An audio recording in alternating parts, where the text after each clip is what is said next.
संभल में साल 2024 के नवंबर के महीने में हिंसा हुई थी और हिंसा में कई लोगों की मौत हुई थी और जबरदस्त हंगामा हुआ था, जिसके बाद सरकार ने 3 सदस्यीय न्यायिक जांच के आदेश दिए थे और इस आयोग ने 854 पन्नों की एक रिपोर्ट सौंपी है। आयोग की रिपोर्ट ने स्पष्ट कर दिया है कि संभल का बवाल सिर्फ एक अचानक भड़का हुआ दंगा नहीं था, बल्कि भड़काऊ भाषणों और ऐतिहासिक विवादों और नेताओं की आपसी राजनीतिक महत्वाकांक्षा का नतीजा था। आने वाले दिनों में ये रिपोर्ट संभल की पूरी राजनीति की दिशा बदलने वाली होगी और यूपी की सियासत में भी बड़ा फर्क डालने वाली होगी। इस रिपोर्ट ने न सिर्फ उस दिन हुए उपद्रव और गोलीबारी की परतें खोली हैं, बल्कि घटना के ठीक पहले दिए गए भड़काऊ भाषण और इलाके की अंदरूनी सियासी वर्चस्व की लड़ाई को बेनकाब कर दिया है। रिपोर्ट तो ये तक कहती है कि विधायक और सांसद के बीच की जो अदावत थी उसी का किया धरा सब कुछ है, यानी पुलिस इस पूरे मामले में पाक साफ बचती हुई नजर आ रही है। रिपोर्ट में सबसे बड़ी बात यह है कि सांसद जियाउर रहमान बर्क के भाषणों को आयोग ने हिंसा की सबसे बड़ी वजह मानी, साथ ही तुर्कों और पठानों की वर्चस्व और राजनीतिक लड़ाई बनाने की कोशिश को जिम्मेदार बताया गया है। आयोग की रिपोर्ट में संभल के सपा सांसद जियाउर रहमान बर्क के 19, 22 और 23 नवंबर 2024 को दिए गए बयानों को हिंसा का मुख्य कारण माना गया है। दरअसल बर्क ने अपने भाषणों में कहा था कि जैसे अयोध्या में हमारी मस्जिद छीन ली गई, अब इसे छीनने नहीं देंगे। जामा मस्जिद की हिफाजत के लिए हर तरह की लड़ाई लड़ी जाएगी।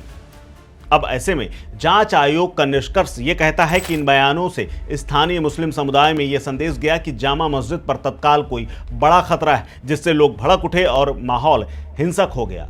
कुंदरकी उपचुनाव में सपा की हार के बाद बने सियासी दबाव के बीच में दिए गए ये बयान अब सांसद बर्क के लिए गंभीर कानूनी और राजनीतिक चुनौती भी बन सकते हैं। इसके अलावा एक बात का और जिक्र है तुर्क बनाम पठान वर्चस्व की पुरानी रार का। रिपोर्ट के मुताबिक संभल में मुस्लिम समाज के 2 प्रमुख धड़ों तुर्कों और पठानों के बीच में लंबे समय से राजनीतिक वर्चस्व की जंग चली आ रही और इसका भी बहुत बड़ा असर है।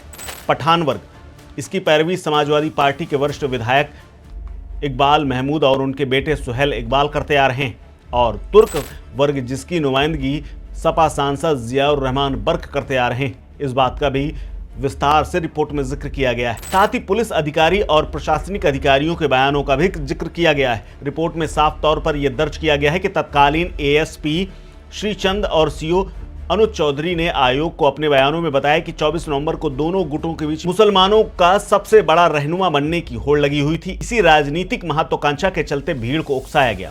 हिंसा के दिन दोनों वर्गों के बीच में आपस में गोलियां चली, झड़पें हुई और पथराव के साथ साथ अंधाधुंध फायरिंग भी की गई।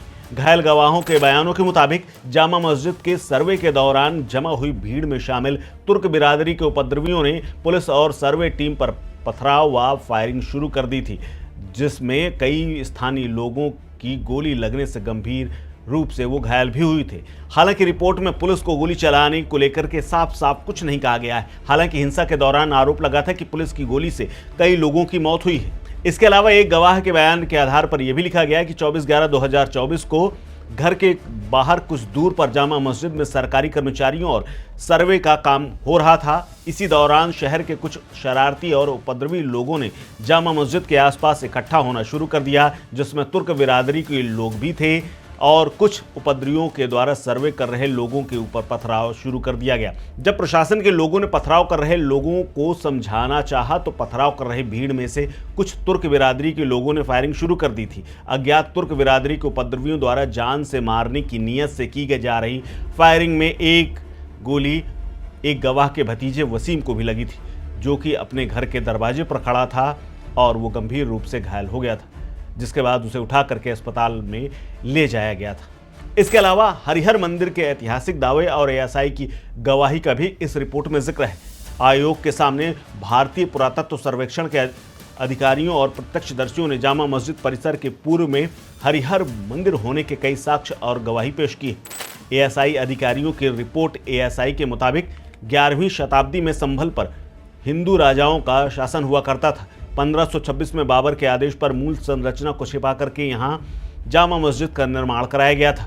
इसके अलावा प्रत्यक्षदर्शियों के भी दावे हैं। 76 साल के सतीश मदान समेत कई अन्य लोगों ने शपथ पत्र देकर के 1973 और 74 तक विवादित परिसर में पीएसी की मौजूदगी में एक तरफ नमाज पढ़ी जाने की बात और दूसरी तरफ हर सोमवार को हरिहर मस्जिद की यज्ञशाला के पास भजन कीर्तन और हवन होने के दावे भी किए गए। इसके साथ ही 1978 के दंगों के बाद हिंदुओं का वहां से पलायन शुरू हुआ था। हालांकि अदालत में वो मामला भी विचाराधीन होने के कारण जांच आयोग ने विवादित स्थल के मंदिर या मस्जिद होने पर कोई अंतिम फैसला नहीं सुनाया है।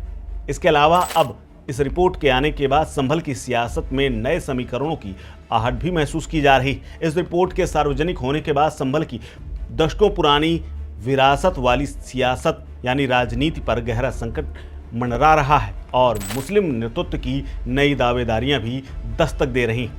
जामा मस्जिद इंतजामिया समिति के सदर और हिंसा के प्रमुख आरोपी जफर अली द्वारा आने वाले चुनावों में विधानसभा चुनाव लड़ने का ऐलान किया गया है और अब जिससे इकबाल महमूद और बर्क परिवार के दबदबे को सीधे चुनौती मिलने वाली है। इसके अलावा तुर्क और पठान धड़ों में भी बिखराव सामने आया है। आपको बता दें कि समाजवादी पार्टी के अध्यक्ष अखिलेश यादव ने 2024 में तुर्क और पठानों के बीच में यानी परिवारों के बीच में समझौता कराया था, लेकिन इस घटना और रिपोर्ट के बाद दोनों गुट एक बार फिर से आमने सामने आते हुए नजर आ रहे हैं, जिसका असर 2027 में दिख सकता है, क्योंकि इस मामले में गिरफ्तार किए गए सदर ने पहले ही चुनाव लड़ने की घोषणा कर डाली है। अब संभल में क्या होने वाला है इस पर नजर हमारी बनी रहेगी। फिलहाल आप इस रिपोर्ट को लेकर के और उस हिंसा के दौरान तमाम बातों को लेकर के आपके मन में क्या आता है, शेयर कीजिए अपनी राय, अपना ओपिनियन हमारे साथ बने रहिए स्टेट मीडिया के साथ।